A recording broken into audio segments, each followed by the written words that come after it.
Hi, Sean. How you doing, sir? Good to see you, partner. Yes, sir. Good to see you. Yes, sir. Yes, sir. And who's your sidekick here? Mr. Anderson. Yeah, that's Dave Anderson right here. Harvey, how you doing, sir? Yeah, how you doing, man? Good to see you. Here's what we're going to say, and I'll hand you a copy, partner. Okay.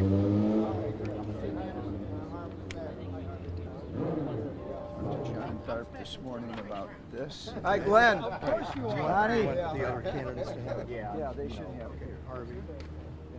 Assuming it's this way. Oh, that's it on this one. Yeah, that's, I think, If you want to go up or down. lower, because Okay. First, I got. Hey, Donnie. John, how are you? Mike, how's that? So, where'd he disappear? Right here. Yep.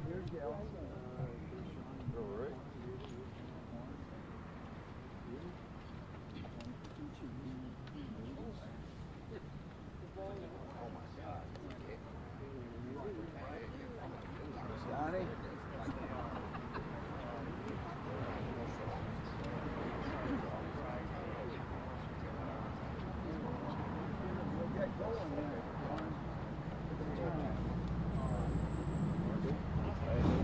I don't think I do.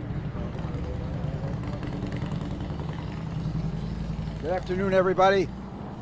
Behind me, individuals that you will have me introduce from time to time. George Sarantu, independent candidate for Toledo City Council, former City Council person and City Finance Director. Alfonso Narvaez, I will get it one of these years, not days, years. Alfonso, independent candidate for City Council. Harvey Savage, been a candidate for City Council, as has Alfonso and George, as a matter of fact. All three of them have been, but three persons that we will be working closely together with over the course of the remaining days of the summer and the fall. I've lived in Toledo my entire life. I do not think there has ever been a time in that period of time that violence and fear have ever been so significant as they are today. And you and I are living through it. At noon today, on one of the local television stations, they had a story and included an interview with a gentleman from Perrysburg. I remember his name, but I won't mention it here. He said he did not think about coming into Toledo, Ohio at this time as a result of the unrest, the violence within our city. He was a young man, not an old man. What do you think the seniors are thinking at this moment? We have a problem. I bring to you today, Protect Our Citizens Plan. There are 10 points. I have consulted with leaders in the field of safety in putting this together. They are all important. I would urge you that are here from the media, there is not one of these more important than the other 9. It's a 10-point program, and it needs to be put in place in its entirety. Enforce the City of Toledo curfew. Former City Councilman, Minority Speaker of the Ohio House, and Mayor of the City of Toledo, Jack Ford, and I went door to door for a year to gain somewhere between 22 and 25,000 signatures to put that curfew in place. And it is not being enforced, respected, utilized at the present time. It should be. Second point, bring Toledo Police Department, Lucas County Sheriff's officers, Ohio Highway Patrol, and finally, federal alcohol, tobacco, and firearms officials into a partnership for as long as it takes to double or triple the number of police cars in Toledo's violent neighborhoods. This partnership would remain in place until the violence is significantly reduced. That has been done by former Mayor Finkbeiner when we had a number of drive-by shootings in the late 90s. And it worked. We went 3 months, 90 days. We did it the Friday before Labor Day weekend. We did not have another murder in Toledo to the day before Thanksgiving, 90 days later. Toledo City Council introduced and passed quickly anti-gun legislation, banning the cheap Saturday night special pistol and multiple firing machine gun weapons. There is no place for either in any city that wishes public safety to be recognized, respected, and practiced. This legislation was passed successfully when I was mayor, with then Councilman Wade voting for the legislation.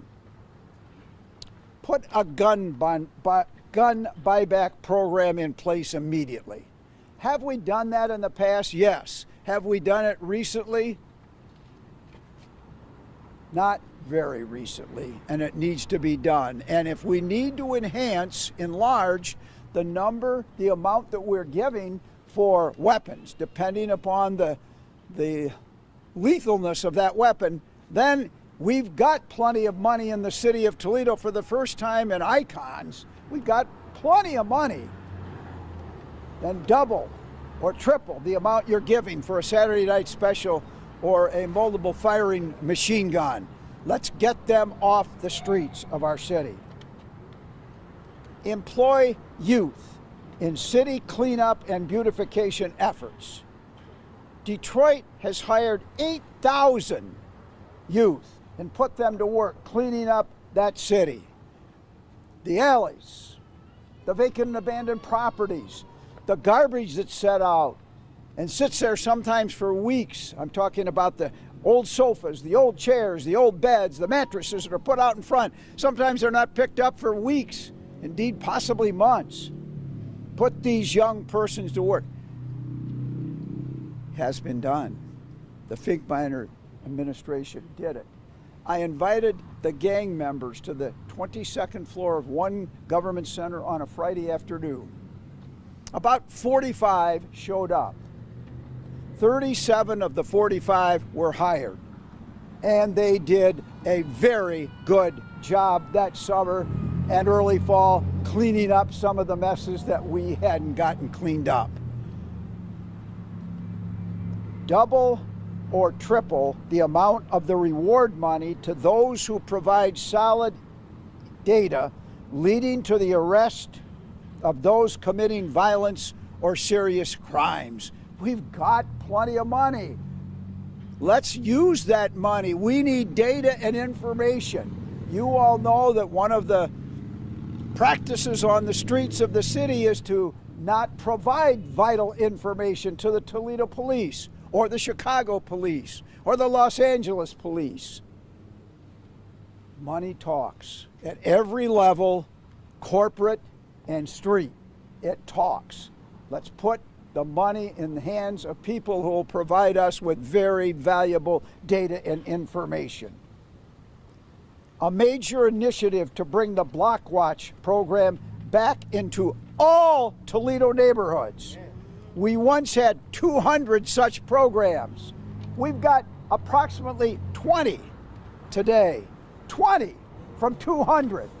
I doubt if any one of you can tell me the name of the area Block Watch chairperson. You might, but Liz Pearson was a household name in Toledo, Ohio, when she was the leader of our Block Watch program. Consider placing drop boxes in each city fire station where citizens can leave information regarding public safety. I am reminded by my colleagues who are more modern than I that you can also use telecommunications in various ways to get information. We need more data. We need more information. We need citizens to feel comfortable coming into fire stations, which they do. Notice I didn't say police stations. There's a little bit more of a hesitancy at the moment in doing that. But we do have 3 or 4 neighborhood police stations. Where our public safety officers exist, we should be welcoming citizens in to provide us with data and information that can help make their neighborhoods more safe. We will meet with the judges that enforce our laws and work to have Toledo holding accountable those that are committing serious crimes, sometimes repeatedly in our city. We must work with the court system and the judges. They must be part of the solution to the problem. And finally, our city, this mayor and city council will stand united and firmly in support of Toledo police initiatives that will bring peace and quiet and safety to the neighborhoods of the city of Toledo. These badges should be worn with pride. Our police department has earned these symbols of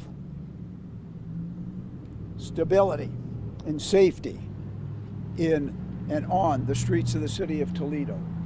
Let us hand the ball off to the combination that I recommended here today, but the leaders must be TPD.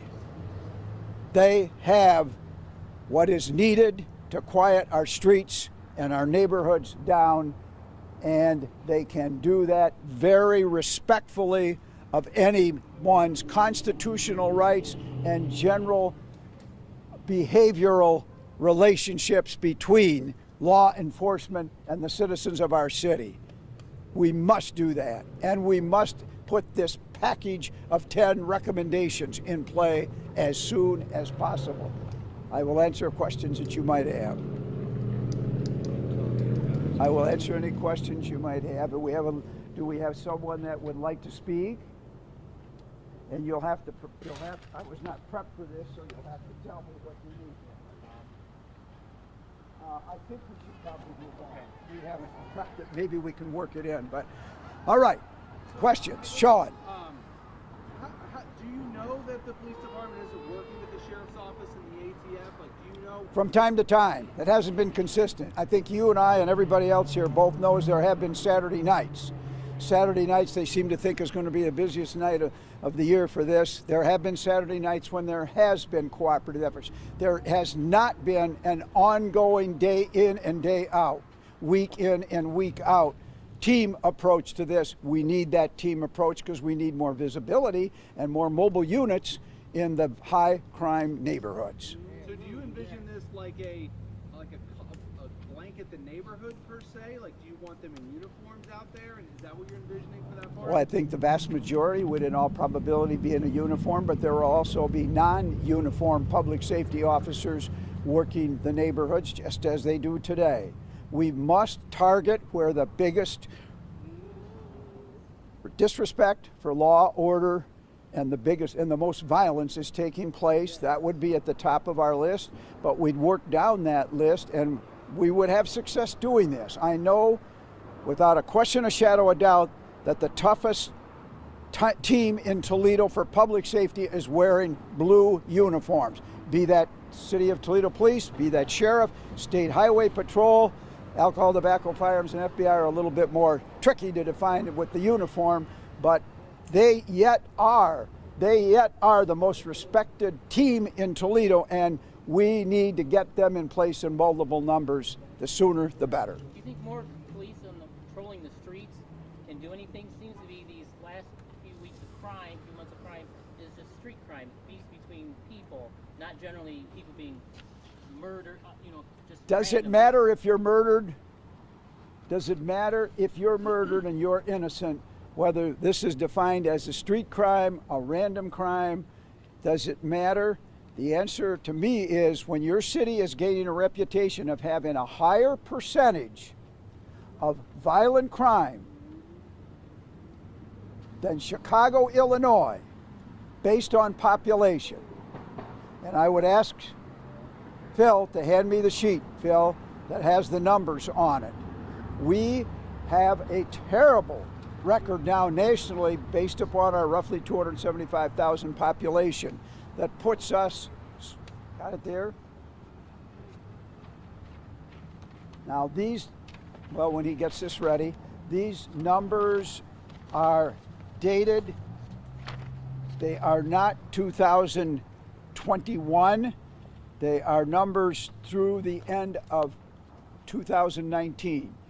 Violent crime has gotten worse in Toledo since 2019. And here are the numbers, folks. In Toledo, your chances of becoming a victim of violent crime, 1 in 105. In Ohio, you're 1 in 341. That's 3 times greater than the average in the state of Ohio of being a victim of violent crime in our city. I think that probably is maybe the only one of those. There was another one that jumped out at me, and I'm not seeing that number right now. Let me turn the page here. I think it's back here. That's property crimes and so forth and so on. There was one more number. That's not the one. That is not the one. Here it is. Here we are. You can see it for yourself. I'll hold it up to you. Crime index. We are safer than we're one of the 94% of the cities in the United States of America, people are safer than they are in Toledo, Ohio.